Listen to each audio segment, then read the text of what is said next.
नमस्कार, मैं हसूम खान। दिन भर की खबरों में सबसे पहले डालते हैं नजर आज के मुख्य समाचारों पर। जिले के सबसे बड़े एनएमपीजी कॉलेज में एबीवीपी समर्थित प्रत्याशी विजयी प्रत्याशियों के समर्थकों ने रंग गुलाल लगाकर मनाया जश्न। जिले में वन विभाग की नर्सरी में मिलेंगे सस्ती दरों पर इजराइल तकनीक आधारित फलों के पौधे। डीएफओ ने हरियाणा सरकार से रिटायर्ड डिस्ट्रिक्ट हॉर्टिकल्चर ऑफिसर के साथ मिलकर किया नवाचार।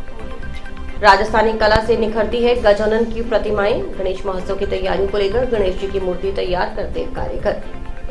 ग्राम पंचायत धोलीपाल को उप तहसील का दर्जा देने की मांग युवा ग्राम विकास समिति ने राजस्व मंत्री को सौंपा ज्ञापन। अब खबरें विस्तार से। छात्र संघ चुनाव के लिए शुक्रवार को पोल हुए वोटों की शनिवार को गिनती का कार्य पूर्ण होने के साथ ही कॉलेज की सरकार का भाग्य मतपेटियों से बाहर आ गया। अधिकतर कॉलेजों में मतगणना शुरू होने के 1 घंटे के भीतर ही परिणाम सामने आ गए। अध्यक्ष सहित अन्य पदों पर विजयी रहे उम्मीदवारों के समर्थक छात्र छात्राओं ने एक दूसरे को रंग गुलाल लगाकर, मिठाइयां खिलाकर, डीजे व ढोल की थाप पर नाचकर जीत का जश्न मनाया। जिले में कहीं छात्र संगठन एबीवीपी, कहीं एनएसयूआई तो कहीं एसएफआई, कहीं निर्दलीय प्रत्याशियों ने बाजी मारी। विजयी उम्मीदवारों को परिणाम आने के बाद मुख्य चुनाव अधिकारी की ओर से शपथ ग्रहण करवाई गई। चुनाव मैदान में भाग्य आजमाने उतरी कई छात्र प्रत्याशी हार के बाद खुद को संभाल नहीं पाई और नतीजा सुनकर रोने लगे। इससे पहले छात्र संघ चुनावों की मतगणना को लेकर सवेरे से ही प्रत्याशियों में उत्साह बना हुआ था। चुनाव मैदान में उतरे प्रत्याशी व उनके समर्थक मतगणना शुरू होने से पहले ही कॉलेज कैंपस के बाहर जुट गए। मतगणना सुबह 10 बजे शुरू हुई। जैसे ही विजयी उम्मीदवारों के नामों का ऐलान हुआ, कॉलेज कैंपस के बाहर मौजूद विजेता प्रत्याशियों व उनके समर्थकों में खुशी का ठिकाना नहीं रहा। उन्होंने एक साथ होली दिवाली मनाई। समर्थकों ने विजयी प्रत्याशियों को कंधे पर उठा लिया। विजयी जुलूस निकाले गए। मतगणना स्थल के बाहर सवेरे से ही पुलिस जाब्ता भी तैनात रहा। कॉलेज कैंपस के अंदर केवल प्रत्याशी और उनके एजेंट को ही जाने दिया गया। वहीं बाहर बड़ी संख्या में प्रत्याशियों के समर्थक खड़े समर्थन में नारेबाजी करते नजर आए। मतगणना शुरू होने से पहले अधिकतर प्रत्याशियों ने धार्मिक स्थानों पर पहुंचकर माथा टेक जीत की प्रार्थना की। प्रत्याशी ही नहीं, उनके समर्थकों ने भी जीत के लिए प्रार्थनाएं की। टाउन के एनएमपीजी कॉलेज के छात्र संघ चुनाव में अध्यक्ष पद के लिए निर्दलीय के रूप में चुनाव मैदान में उतरे जयपाल भारती ने बाजी मारी। हालांकि जयपाल भारती को छात्र संगठन एबीवीपी का समर्थन प्राप्त था। जयपाल भारती ने अपने निकटतम प्रतिद्वंदी रोहित जावा को 272 मतों के बड़े अंतर से हराया। प्राचार्य डॉक्टर नरेंद्र सिंह भांबू ने बताया कि अध्यक्ष पद के उम्मीदवार जयपाल भारती ने अपने निकटतम प्रतिद्वंदी रोहित जावा को 272 मतों के अंतर से हराया है। जयपाल भारती को 874, रोहित जावा को 602 मत मिले। 34 मत अस्वीकृत किए गए। उपाध्यक्ष पद की उम्मीदवार योगिता ने अपने निकटतम प्रतिद्वंदी मौर्यवर्धन को 73 मतों के अंतर से पराजित किया। योगिता को 515 व मौर्यवर्धन को 442 मत प्राप्त हुए। 76 मत अस्वीकृत किए गए। महासचिव पद पर भीमसेन विजयी घोषित हुए। भीमसेन ने अपने निकटतम प्रतिद्वंदी प्रियंका को 178 मतों से शिकस्त दी। भीमसेन को 1110 व प्रियंका को 932 मत प्राप्त हुए। 105 मत अस्वीकृत किए गए। संयुक्त सचिव पद पर कुलदीप कुमार विजयी हुए। कुलदीप सिंह ने अपने निकटतम प्रतिद्वंदी कर्मवीर सिंह को 65 मतों से हराया। कुलदीप कुमार को 1051 जबकि कर्मवीर सिंह को 986 मत मिले। 110 मत अस्वीकृत किए गए। विजयी प्रत्याशियों को प्राचार्य ने शपथ दिलाई।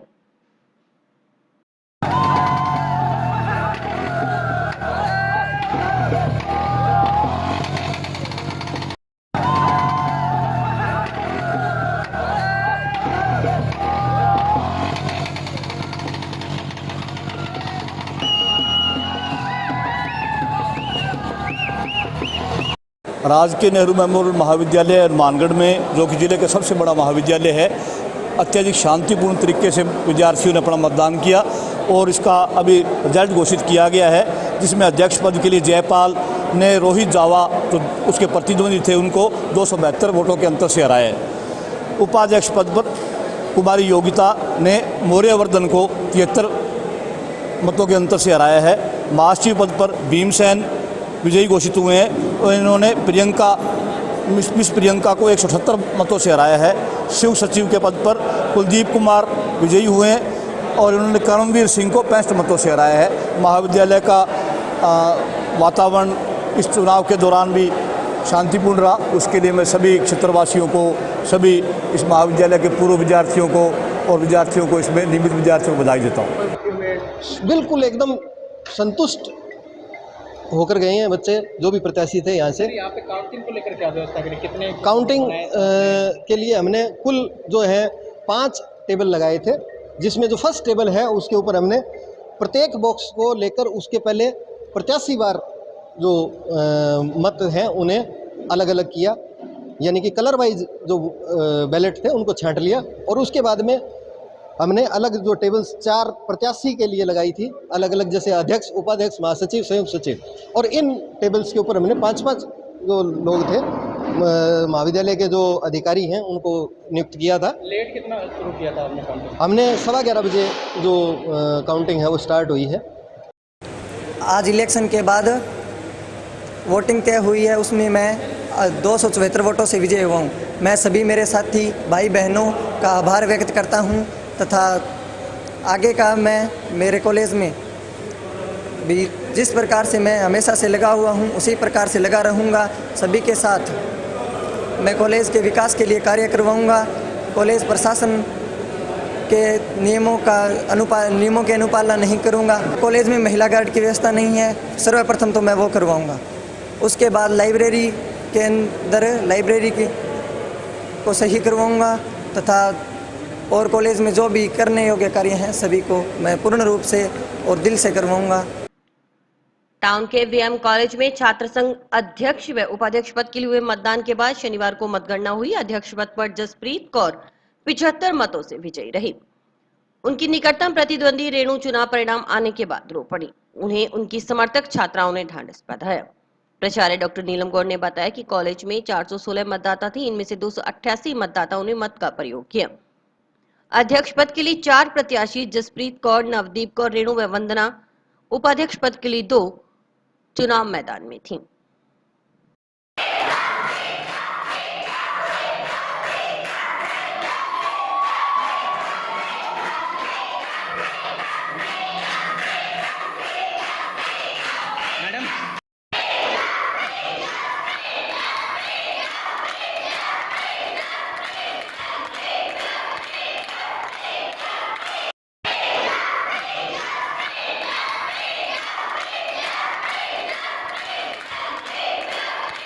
की स्नातकोत्तर महाविद्यालय की छात्रा हूँ और मैं यहाँ पे अध्यक्ष पद पर चुनाव लड़ रही थी और हम सब ने जिनमें भी मेरे पे विश्वास था सब ने मुझे जिताया है। भारी मतों के साथ जीतती हूँ और सभी टीचर्स जितने भी यहाँ का स्टाफ है सभी को बहुत बहुत बधाई हो।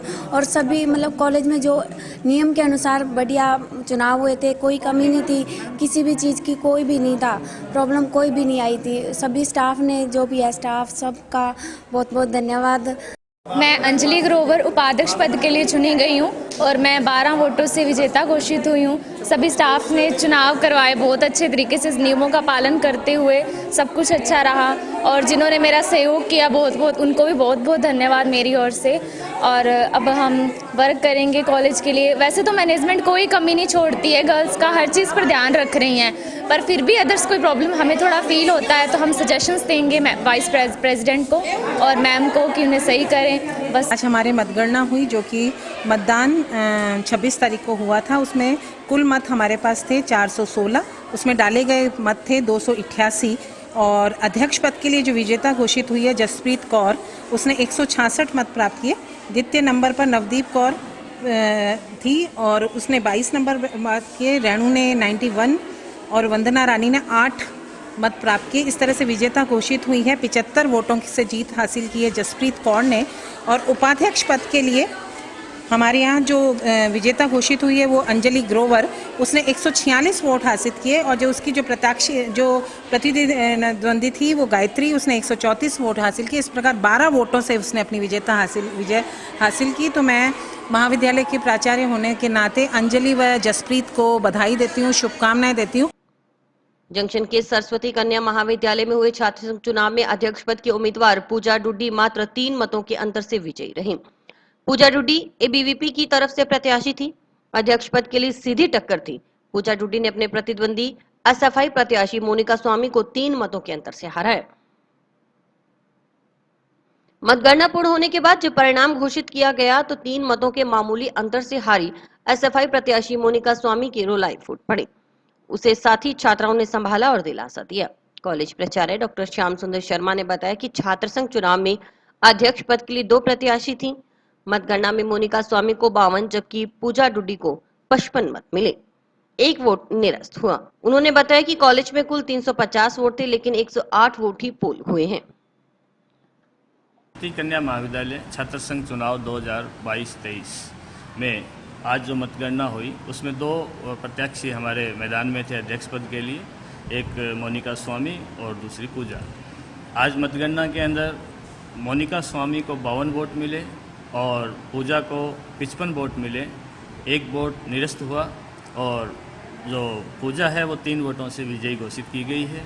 और हमारा जो मतदान और मतगणना बिल्कुल शांतिपूर्ण तरीके से हुआ, इसके लिए मैं सभी हमारे कर्मचारियों को और बच्चों को, छात्राओं को और कैंडिडेट को बधाई देता हूँ। पूजा अध्यक्ष पद के लिए चुनी गई थी और मैं जीत चुकी हूँ और मैं सभी छात्राओं को धन्यवाद बोलती हूँ कि उन्होंने मेरे को पूरा सपोर्ट दिया है और मैं उनकी हर एक डिमांड्स, उनकी स्टडी बुक्स वगैरह सब कुछ अवेलेबल करवाऊंगी और जो मैंने अभी शपथ लिया मैं पूरा उसका पालन करूंगी। टाउन के नेहरू मेमोरियल विधि महाविद्यालय में अध्यक्ष पद के उम्मीदवार गगन भार्गव के सिर जीत का सहरा सजा। कॉलेज में छात्र संघ अध्यक्ष, उपाध्यक्ष व महासचिव पद के लिए शुक्रवार को मतदान हुआ था। मुख्य चुनाव अधिकारी डॉक्टर ब्रिजेश अग्रवाल ने बताया कि अध्यक्ष पद के लिए 3 उम्मीदवार गगन भार्गव, शिवम पाहुजा और सुधीर पुनिया चुनाव मैदान में थे। इनमें सर्वाधिक 130 मत हासिल कर गगन भार्गव अध्यक्ष निर्वाचित हुए। गगन ने अपने निकटतम प्रतिद्वंदी शिवम पाहुजा को 34 मतों से हराया। उपाध्यक्ष पद के उम्मीदवार कोमल ने 154 वोट हासिल कर निकटतम प्रतिद्वंदी प्रदीप को 65 वोटों से पराजित किया। महासचिव पद पर अमनदीप और राहुल के बीच मुकाबला था। अमनदीप ने 10 वोटों से राहुल को हराया। उन्होंने बताया कि संयुक्त सचिव पद पर पूर्व में ही पवन कुमार का निर्विरोध निर्वाचन हो चुका है। नेहरू मेमोरियल विधि महाविद्यालय में छात्र संघ चुनाव 2022 की जो काउंटिंग गणना शुरू की गई, वोटों की गणना शुरू की गणना उपरांत जो रिजल्ट आया उसमें अध्यक्ष पद पर जो 3 प्रत्याशी थे, गगन भार्गव, शिवम पाहुजा और सुधीर, जिसमें गगन भार्गव 130 वोट लेकर विजयी हुए। उन्होंने अपने निकटतम प्रतिद्वंदी शिवम पाहुजा को 34 वोटों से जो हराया है। उपाध्यक्ष के पद पर कोमल 154 वोट, जिन्होंने अपने निकटतम प्रतिद्वंदी प्रदीप को 65 वोटों से पराजित किया है। महासचिव पद पर अमन और राहुल के बीच मुकाबला था, जिसमें अमनदीप ने 10 वोटों से राहुल को जो हराया है। इस प्रकार कुल जो हमारे यहाँ 261 वोट पड़े थे, उसमें से 10 वोट हमारे यहाँ रिजेक्ट हो गए। टोटल जो वोटों की गिनती वो है 251 वोटों में से हुई और जो वोटों के परिणाम जो निकला है उसमें गगन भार्गव को अध्यक्ष निर्वाचित किया गया है, कोमल को उपाध्यक्ष निर्वाचित किया गया है और अमनदीप को जो महासचिव निर्वाचित किया गया है। पवन कुमार पहले ही जो निर्विरोध संयुक्त सचिव के पद पर निर्वाचित किए जा चुके हैं। इस प्रकार हमने अपनी जो काउंटिंग प्रक्रिया पूरी की है। मैं गगन भार्गव छात्र संघ अध्यक्ष पद पर निर्वाचित हुआ हूँ। सभी का धन्यवाद जिन्होंने मेरा साथ दिया और मैं कॉलेज के लिए कोई भी विकास का कार्य होगा उसके लिए मैं आगे रहूँगा। मैं कोमल नेहरू मेमोरियल विधि महाविद्यालय की छात्रा आज वाइस प्रेसिडेंट के लिए निर्वाचित हुई हूँ। तो मुझे बहुत खुशी है कि सबने मुझे इस पद के लिए चुना है और जितनी मुझसे उम्मीदें लगाई गई हैं मैं कोशिश करूँगी कि मैं उन उम्मीदों पे खरी उतर सकूँ। जिले के किसानों को करीब 3 साल बाद वन विभाग की नर्सरी से इजराइल तकनीक पर आधारित फलों के पौधे सस्ती दर पर मिल सकेंगे। अब तक किसानों को हरियाणा, पंजाब इत्यादि राज्यों से उच्च दरों पर ये प्लांट खरीदने पड़ते थे। शनिवार को 73वें वन महोत्सव के अवसर पर कोहला में आयोजित जिला स्तरीय समारोह में सिरसा के centre of excellence for fruits Indo Israel project Mangiana से लाए गए फलों के 250 पौधे लगाए गए। इन पौधों के मदर ब्लॉक से और पौधे सस्ती दरों पर तैयार किए जाएंगे। मांगियाना में अमरूद, किन्नू, माल्टा इत्यादि की कीमत प्रति पौधा 100 रुपए है, जबकि वन विभाग की नर्सरी में इन्हीं पौधों को करीबन 30 से 35 रुपए में तैयार किया जाएगा। डीएफओ कर्ण सिंह काजला ने वन विभाग की कोहला नर्सरी में ये नवाचार हरियाणा सरकार से रिटायर्ड डिस्ट्रिक्ट हॉर्टिकल्चर ऑफिसर व सिरसा में इंडो इजराइल प्रोजेक्ट के तहत स्थापित मांगियाना नर्सरी के फॉर्म मैनेजर रहे डॉक्टर अमर सिंह पुनिया के सहयोग से किया। काजला ने बताया कि इन पौधों को लेकर जिम्मेदारी तय की जाएगी। वहीं डॉक्टर अमर सिंह पुनिया ने बताया कि centre of excellence for fruits Indo Israel project के तहत कुल 40 नर्सरी देश भर में स्थापित की गई हैं, जिनमें से मांगियाना की नर्सरी सबसे बेहतरीन मानी जाती है, लिहाजा वहीं से ये पौधे लाए गए हैं। कार्यक्रम को संबोधित करते हुए डीएफओ कर्ण सिंह काजला ने बताया कि वन विभाग की ओर से इस साल 1500 हेक्टेयर में पौधरोपण किया गया है। 1,30,000 पौधे वितरित किए गए हैं। बिजली विभाग के अधीक्षण अभियंता एमआर बिश्नोई ने खेजड़ली बलिदान और अमृता देवी को याद करते हुए पर्यावरण संरक्षण की आज भी अत्यंत जरूरत बताते हुए आमजन से पौधरोपण की अपील की। 22-23 में वन मंडल हनुमानगढ़ की तरफ से 1,500 हेक्टेयर क्षेत्र में वृक्षारोपण का कार्य किया गया है।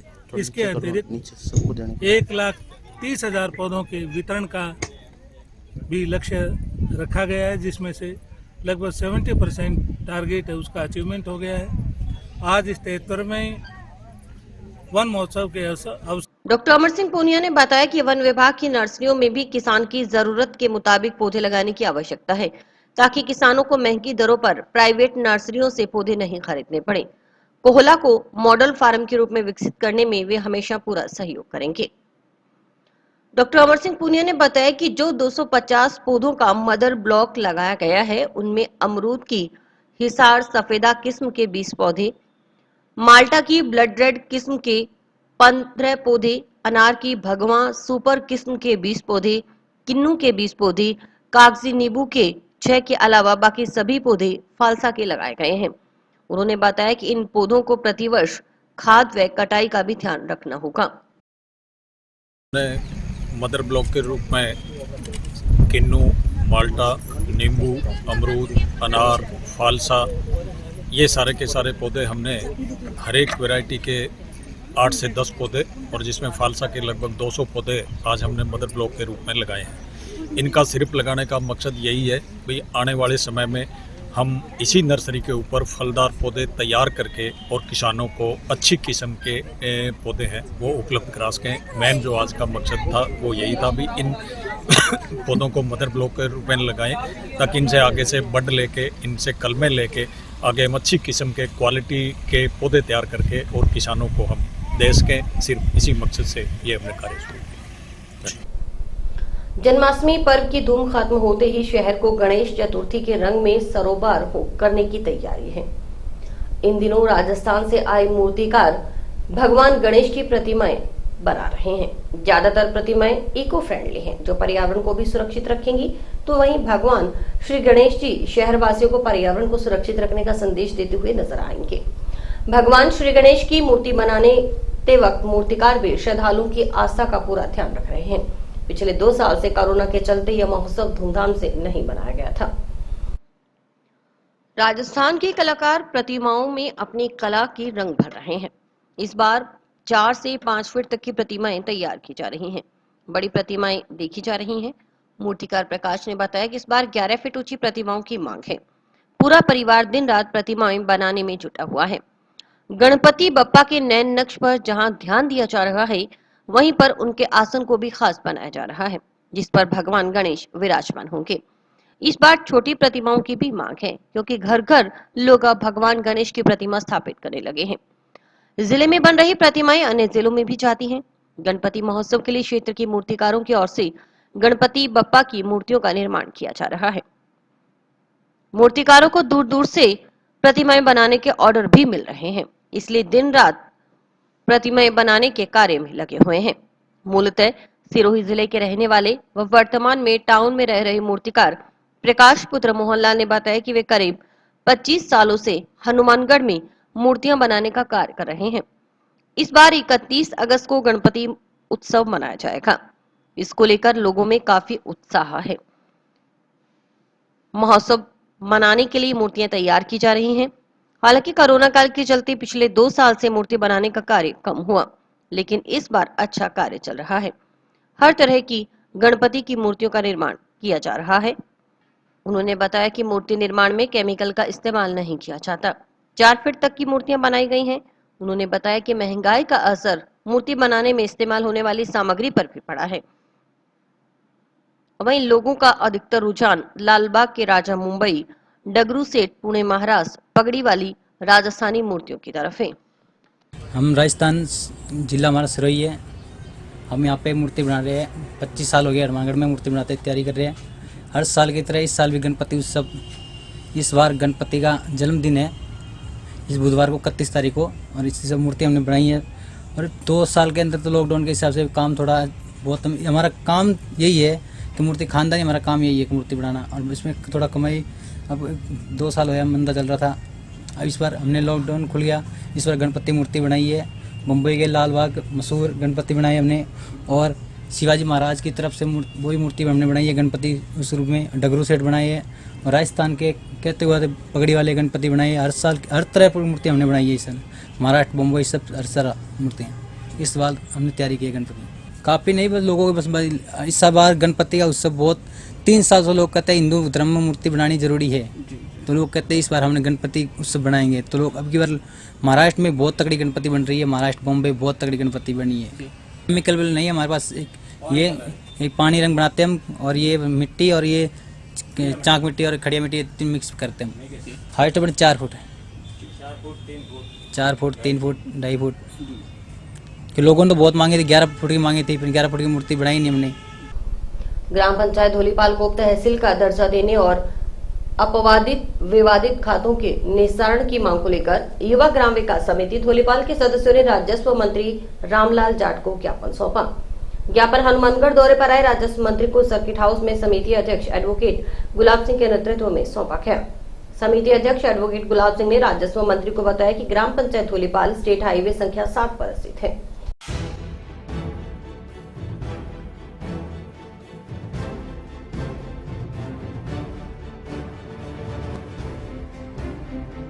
आज राज्य मंत्री जाट साहब यहाँ हनुमानगढ़ पधारे, और मैंने युवा ग्राम विकास समिति के अध्यक्ष होने के नाते गांव धोलीपाल ग्राम को उप तहसील बनाने, उप तहसील का दर्जा देने बाबत मांग रखी।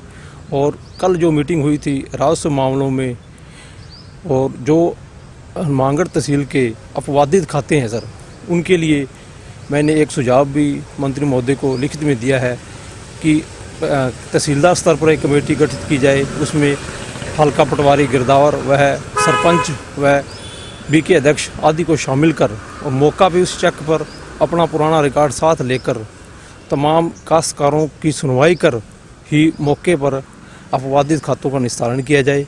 मौके पे जो काश्तकार काबिज हैं उनको जमाबंदी में नाम दर्ज किया जाए, और जो अवैध और गलत रूप से नाम चल रहे हैं जिनके कारण ये खाते अपवादित हो गए हैं उनको हटाया जाए। बहुत से ऐसे खाते हैं जिनमें रकबा कम है और काश्तकारों के नाम से रकबा ज़्यादा बोल रहा है, और कई खाते ऐसे हैं जिन्होंने पूर्व में ज़मीन बेच दी है, और जिसने खरीदी है उसका भी नाम उस खाते में, और जो बेचान करने वाला है उसका भी उस खाते में नाम चल रहा है, जिससे किसानों में आपसी विवाद भी बढ़ रहे हैं।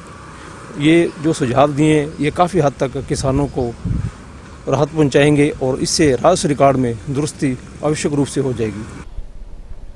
गांव कोहला के नजदीक नगर परिषद की ओर से बनाई गई जिला स्तरीय हड्डारोड़ी को हटाकर अन्यत्र स्थानांतरित करने की मांग को लेकर हड्डारोड़ी हटाओ संघर्ष समिति कोहला के सदस्यों ने शनिवार को राजस्व मंत्री रामलाल जाट को ज्ञापन सौंपा।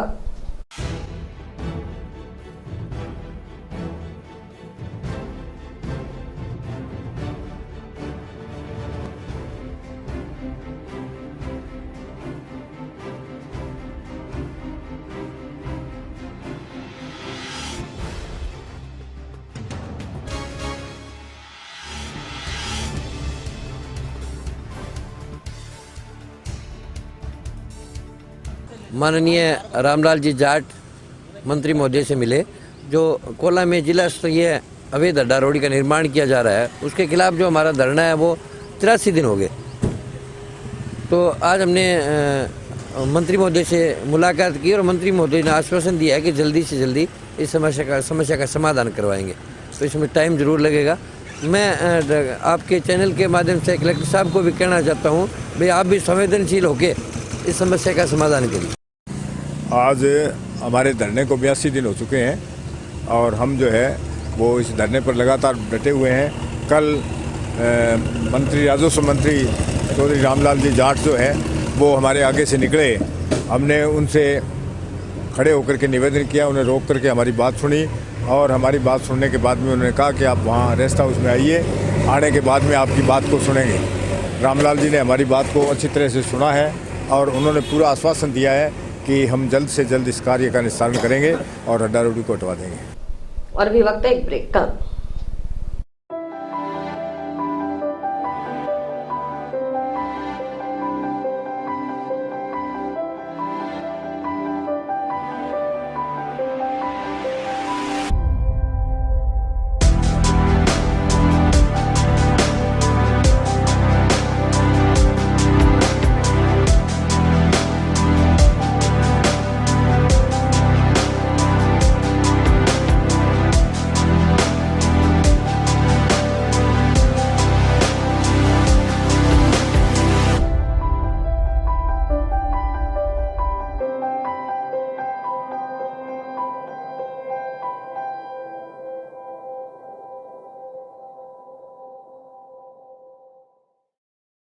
राजस्थान राज्य विधिक सेवा प्राधिकरण जयपुर के निर्देशानुसार जिला विधिक सेवा प्राधिकरण की ओर से खेलकूद प्रतियोगिताओं का आयोजन करवाया जा रहा है। सचिव ने बताया कि प्राधिकरण की ओर से 16 अगस्त से 30 अगस्त तक ब्लॉक स्तरीय, 6 सितंबर से 15 सितंबर तक जिला स्तरीय, 19 सितंबर से 30 सितंबर तक संभाग स्तरीय और 13 अक्टूबर से 15 अक्टूबर तक राज्य स्तर पर प्रतियोगिताओं का आयोजन किया जाएगा। राज्य भर में 29 अगस्त से राजीव गांधी ग्रामीण ओलंपिक खेल शुरू हो रहे हैं। इसके अधिकतम प्रचार प्रसार को लेकर जिला प्रशासन की ओर से रविवार 28 अगस्त को साइकिल रैली का आयोजन किया जाएगा। जिला खेल अधिकारी शमशेर सिंह ने बताया कि जिला प्रशासन की ओर से साइकिल रैली का आयोजन संडे साइकिल क्लब के सहयोग से जंक्शन में भगत सिंह चौक से टाउन के भाट माता चौक तक किया गया है। सुबह 6:30 बजे जिला कलेक्टर नतमल डिडेल हरी झंडी दिखाकर इसे रवाना करेंगे। जिला खेल अधिकारी ने बताया कि जिले भर में टीमों का गठन किया जा चुका है। जिले भर में इस आयोजन को लेकर उत्साह का माहौल है। विभिन्न टीमें पिछले कई दिनों से खेल मैदान पर अभ्यास में जुटी हैं। खेल सामग्री का क्रय सभी ग्राम पंचायत स्तर पर किया जा चुका है। 29 अगस्त को ग्राम पंचायत स्तर पर इन खेलों का राज्य भर में शुभारंभ किया जाएगा, जो 4 दिन तक चलेगा। इसके बाद 12 सितंबर से ब्लॉक स्तर, 22 सितंबर से जिला स्तर और 2 अक्टूबर से 6 अक्टूबर तक राज्य स्तरीय आयोजन होगा। माननीय मुख्यमंत्री जी की बजट घोषणा है बिंदु संख्या नंबर 62 21-22 वर्ष 21-22 की है कि ग्रामीण ओलंपिक खेलों के लिए, तो सर जो कि ये 29 अगस्त से शुरू होने जा रहे हैं, ग्राम स्तर पर इनका शुभारंभ होगा और ये सर 29 से 4 दिन तक चलेंगी। इसके बाद आएगा ब्लॉक स्तर, वो 12 तारीख से 4 दिन के लिए, फिर आएगा जिला स्तर जो 22 से 4 दिन के लिए। इसके बाद आएगा स्टेट लेवल जो कि जयपुर में आयोजित होगा 2 से 6 तक। और इसी के साथ समाचार समाप्त हुए। रोजाना देखते रहिए समाचार। नमस्कार।